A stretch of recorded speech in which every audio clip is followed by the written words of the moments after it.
안녕하십니까, 박병욱입니다. 2024년 1월 달에 마무리되고 오늘 2월 1일입니다. 여러 가지 뉴스를 접했는데 그 중에서도 상당히 고무적이고 기분이 좋은 그런 내용을 쓴 다산 칼럼의 안세영 서강대 명예교수님이시네요. 대한민국 정말 선진국인가 이런 제하에 나름대로 이렇게 정리해서 올려놓은 게 있어가지고 같이 한번 읽어보는 시간을 갖도록 하겠습니다. 근대 세계사에서 최빈국의 절대 빈곤을 경험한 나라가 한 세대 만에 선진국이 된 나라는 코리아 하나뿐이다. 세계은행, UN 등 국제기구 기준을 살펴보면 선진국의 요건은 크게 4가지로 나눌 수 있다. 1인당 국민소득, 경제규모, GDP를 얘기하죠. 그다음에 보편적 가치, 그리고 문화의 세계적 확산이다. 세계은행은 국민소득이 2만 달러를 넘으면 일단 선진국으로 분류한다. 1인당 소득 2만 달러를 넘는 나라가 40여 개국이 있는데 중동의 카타르가 8만 달러로 세계 6위이다. 하지만 어느 누구도 카타르를 선진국이라고 말하지 않는다. 다음으로 경제 규모로 보면 미국에 이어 중국, 독일, 일본 등이 뒤따르고 한국은 10위권에 머물고 있다. 그런데 중국은 1인당 소득이 1만 3천 달러밖에 안 된다. 그래서 차이나는 초강대국일지는 몰라도 선진국은 아니다. 경제대국, 군사대국이라고 다 선진국이 되는 것은 아니다. 세계의 모든 나라가 존경하고 따르는 보편적 가치, 글로벌 밸류, 즉 자유와 인권을 존중하는 민주주의와 법치의 바탕을 둔 투명한 선진 제도를 갖춰야 한다. 흔히들 싱가포르를 우리나라보다 높이 평가한다. 1인당 소득 9만 달러로 우리보다 앞서지만 이 나라는 그냥 번영하는 도시국가일 뿐이다. 민주화를 하지 못한 싱가포르는 투명한 제도에서는 합격이지만 민주주의 항목에서는 가락이다. 과거 일본이 청일전쟁, 러일전쟁에 승리하고 떠오를 때 일본 문화가 세계로 확산되고 서구가 이에 열광하였다.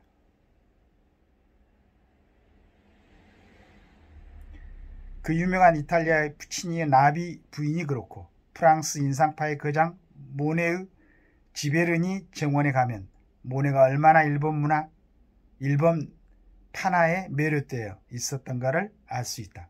많은 나라가 선진국의 4대 요건 중 이 문화적 기준을 넘지 못하고 있다. 경제발전이 문화적 발전으로 자동적으로 이어지지 않기 때문이다. 그런데 지금 K문화가 전 세계에 열풍을 일으키고 있다. 이 같은 K문화의 세계적 확산은 우리가 아주 예외적으로 산업화와 민주화라는 두 마리 토끼를 함께 잡았기 때문이다. 과학은 우수한 두뇌에서 나온다. 하지만 뛰어난 문화는 인간의 창조적 두뇌에서 나온다. 그런데 창조적 두뇌는 사회적 다양성을 허용하는 민주사회에서 나온다. 천편일률적인 권위주의 사회에서는 창조적 문화가 꼽히지 못한다. 장점인 후진타오 개방 시대에는 장이모우 감독같이 세계가 주목하는 중문화가 있었다. 그런데 젊은이들이 인터넷 게임 시간까지 국가가 통제하는 오늘날 한때 만개하려던 중국 문화의 존재감이 없어지고 있다. K선진론에 대한 반론도 있다. 그 중에 하나가 노벨 과학상이 아직 없다는 얘기다. 지표상으로 보면 우리나라는 어여단 선진국이다. 하지만 진정한 선진국이 되려면 넘어야 할 고개가 있다. K산업은 세계 정상을 달리는데 정치, 노동 등 사회 많은 부분의 후진국의 잔재가 아직 남아있다. 허위 정치선동, 왜곡으로 서로 불신하며 떼법으로 우기고 밖으로는 주변 강대국의 눈치를 보며 국가적 자존심을 떳떳하게 내세우지 못하는 것이다. 중국과 일본은 더 이상 우리나라의 위에 군림하지 않는다. 중국은 덩치 큰 초강대국일 뿐이지만 대한민국은 당당한 선진국이다. 1인당 국민소득이 똑같이 3만 달러로 일본과 어깨를 겨루고 있다. 미국은 반도체, 2차 전지 등 글로벌의 핵심 연결고리 산업에서 한국에 크게 의존하고 있다. 그래서 한미동맹 70년도 수직관계에서 수평적 협력관계로 격상되었다. 이제 단순한 선진국이 아니라 G7 국가와 같이 세계 질서를 구축하는 글로벌 게임 체인저가 되어야 한다. 마지막으로 우리 모두가 선진 국민으로서의 자긍심을 가지고 선진 시민의식을 확립해야 된다. 자만심은 나쁘다. 하지만 품격 있는 자긍심은 제도의 투명성을 더욱 높이고 신뢰사를 만드는 발판이 될 수 있다. 굉장히 기분 좋은 내용이죠. 물론 이제 모든 국민들이 다 이걸 느낄 수는 없겠지만은, 저도 여러 가지 부분에서, 안세영 서강대 교수님이 말씀하신 선진국의 어떤 시민으로서의 품격을 갖추고 있는가, 모자란 것 같습니다. 여러 가지 경제상황이 이분이 말하는데 모자란 것 같지만은, 우리 대한민국이 선진국의 대열에 들어섰다. 이 부분은 이제 굉장히 자긍심을 주는 거죠. 그러니까 대한민국 국민 모두 똑같이 잘 살고 모두 어떤 문화적이나 경제적으로 동일한 어떤 수준에 있는 건 아니겠지만은, 그래도 이건 어쨌든 우리 대한민국이 전 세계에서 그 선진국 범주에 들어가는 국가에 속한다. 굉장히 기분 좋은 거죠. 근데 이제 이분이 지적했듯이 굉장히 다른 선진국보다도 그 등급이 굉장히 높을 수 있는 그런 수준의 문화라든가 산업 이런 건 있는데, 정치, 노동 등 사회 많은 부분의 후진국이 아직 잔재가 남아있다. 요즘 좀 아쉬운 거죠. 특히 정치 부분에서 그냥 오늘 아침에도 보니까 전번에도 한번 이걸 방송에 올린 것 같은데, 30조 방산 수출에 재벌 비접을 따지는 한국 국회 이렇게 해가지고 지금 굉장히 중요하죠. 우리나라의 방산 기술이 해외 인정받아가지고 폴란드 같은데 30조 규모의 초대형 무기 수출 계약이 돼 있는데 이게 무산되거나 축소될 수가 있다는 얘기죠. 국회에서 관련된 법안을 지금 통과를 시키지 않아가지고. 그럼 국회는 과연 이게 어쩔 때는 존재 가치가 있는 건가? 무익한 기관인가? 무익을 떠나가지고 유해한 기관인가? 이런 생각이, 이 제목으로 보면 아주 국가에 대해서 해를 끼치고 있는 기관이죠.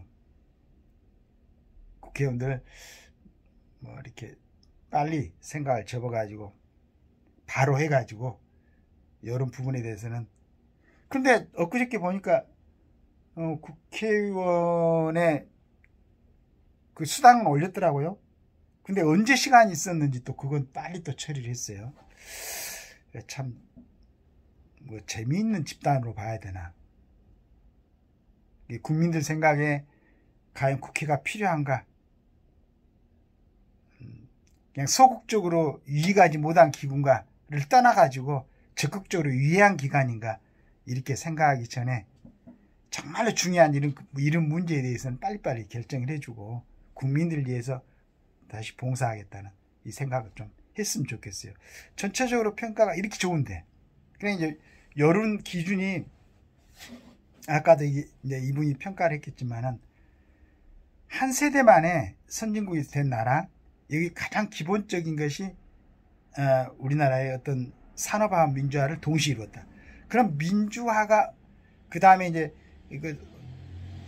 문화가 발달하는 것은 창조적인 어떤 그런 기회가 많이 있어서 그런데, 창조적 기회는 사회적 다양성을 허용하는 민주사회에서 나온다 그랬거든요.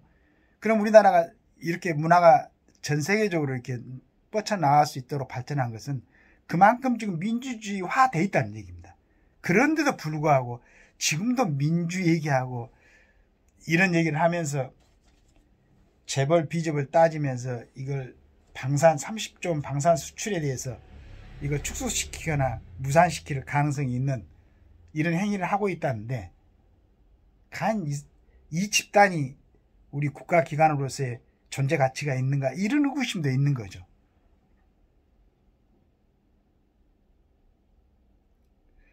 이제 물론 정치 집단만 탓할 수는 없습니다. 실은 이런 정치인들을 전부 다 선거를 통해서 우리가 뽑았죠. 그러면 결국은 정치인들의 어떤 그 수준은 국민들의 수준일 수도 있습니다. 지금 4월 10일까지는 시간이 좀 남아있죠. 국민 여러분들이 잘 생각하셔가지고 지금 우리나라의 문화라든가 산업에 맞는, 그 다음에 우리나라가 선진국이면서 앞으로 더 잘 나갈 수 있는, 또 미래에는 어떤 그 통일을 갖다가 열 수 있는 그 정도의 지적 능력이 있는, 물론 지적 수준은 어느 정도 갖춰질 수도 있겠죠. 그러나 국가를 보는 시각, 국가에 대해 충성하겠다는 마음, 이런 게 과연 준비가 돼 있는지 이걸 살펴보고 국회의원들을 뽑아야 이 국민들이 걱정 좀 하지 않고 살지. 모든 부분에서 국민들은 세계에서 경이로운 눈으로 볼 정도로 한국 국민들은 이제 많이 발전하고 있는데 오로지 정치 부분에서 가장 문제가 있는 것 같아요.